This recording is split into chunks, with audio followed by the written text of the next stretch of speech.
Shalom. இயேசு கிறிஸ்துவின் இனிய நாமத்தில் எங்களுடைய அன்பான வாழ்த்துக்களை தெரிவிக்கிறோம்.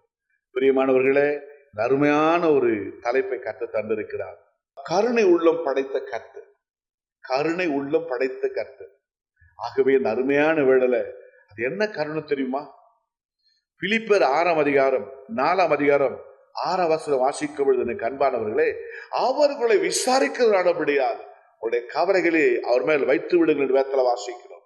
இந்த உலகத்துல கருணை உள்ளம் கொண்ட ஒரே தெய்வம் அவர்தான் ஆண்டவராகிய இயேசு கிறிஸ்து. உன்னை விசாரிக்க யாரும் இல்லை, நீ ஏங்கி தவிக்கலாம். உன் தனிமை உன்னை வாட்டுகிறதா? உன்னுடைய கஷ்டம் உன்னை வாட்டுகிறதா? உன்னுடைய வாழ்க்கையில நினைக்கிற காரியங்கள் நடக்க முடியும் சொல்லி ஒரு பக்கம் உட்கார்ந்து யோசித்து கொண்டு சோர்ந்து போய் இருக்கிறாயா? உன்னை தேடி இயேசு வந்திருக்கிறார், உன்னை விசாரிக்கிறவர். அதான் சொல்லுகிறது, அவர் உங்களை விசாரிக்கிறபடியால் உங்களுடைய கவலைகளை அவர் மேல் வைத்து விடுங்கள்.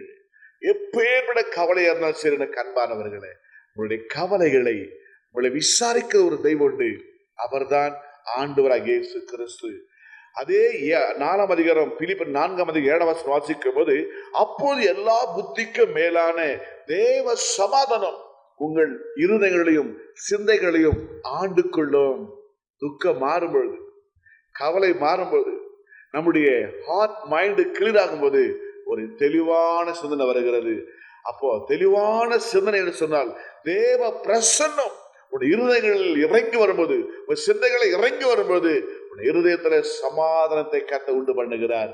ஆகவே தான் பவுல் சொல்லுகிறார், அவர் உங்களை விசாரிக்கிறவர், அவர் கருணை உள்ள கொண்ட தெய்வம், உங்கள் மேல் அக்கறை உள்ளவர். அவர் ஏன் கவலைப்பட வேண்டும்?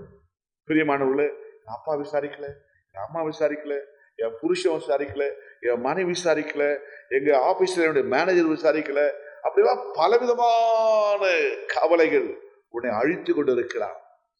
வானத்தை பூமியை உண்டாக்கின தெய்வம் ஆண்டவராகிய இயேசு உன்னை விசாரிக்க ஆவலோடு காத்து கொண்டு இருக்கிறார். அவரை பார்த்து சொல், கவலையோடு இருக்கிற ஆண்டவரே, கவலையிலிருந்து என்னால விடுதலையாகி வெளியே வர முடியலப்பா, கவலையை மாற்றுங்கப்பா. என் பிள்ளை குறித்து கவலை, என் மகளை குறித்து கவலை, கடன் தொல்லை குறித்து கவலை, லோன் கட்ட முடியல, என் பிள்ளைக்கு வேலை இல்லை, இப்படி எத்தனையோ விதமான கவலைனால உங்களை உலகம் அழகழிக்கலாம்.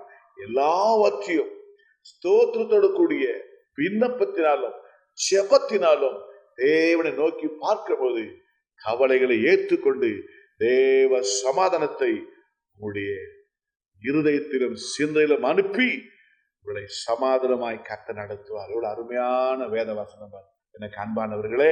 இந்த அருமையான வேளையில நீங்க எதை குறித்து கவலைப்பட வேண்டாம். பைபிள் எடுங்க, வேத வாசிங்க, இந்த வசனத்தை கைவை ஜெபம் பண்ணுங்க.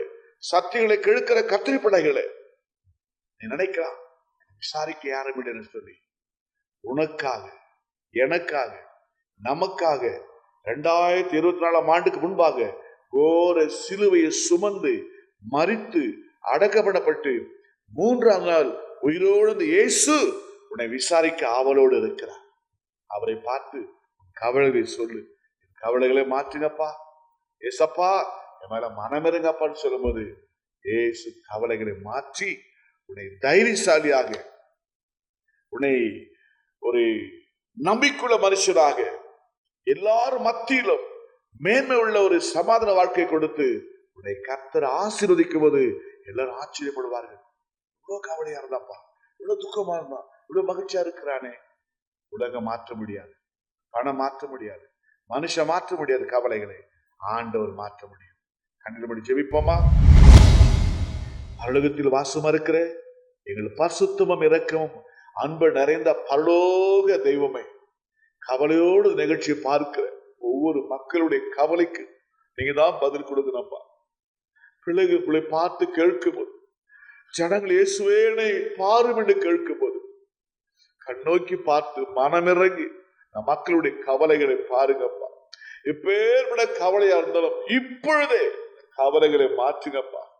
எல்லா புத்திக்கும் மேலான தேவ சமாதானம் சிந்தையிலும் இருதயத்திலும் ஆண்டு கொள்ள கடவுள் வேதத்துல வாசிக்கிறோமே, சமாதானம் மேல இறங்கட்டும், அபிஷேகம் மேல இறங்கட்டும். மக்களை ஆசீர்வதிங்கப்பா.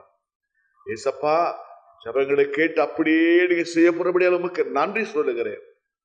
ரட்சகர் மீட்புறமா இருக்கிற இயேசு கிறிஸ்துவின் உயிர்த்த நாமத்தில் இந்த ஜெபங்களை கேளு நல்ல பிதாவே.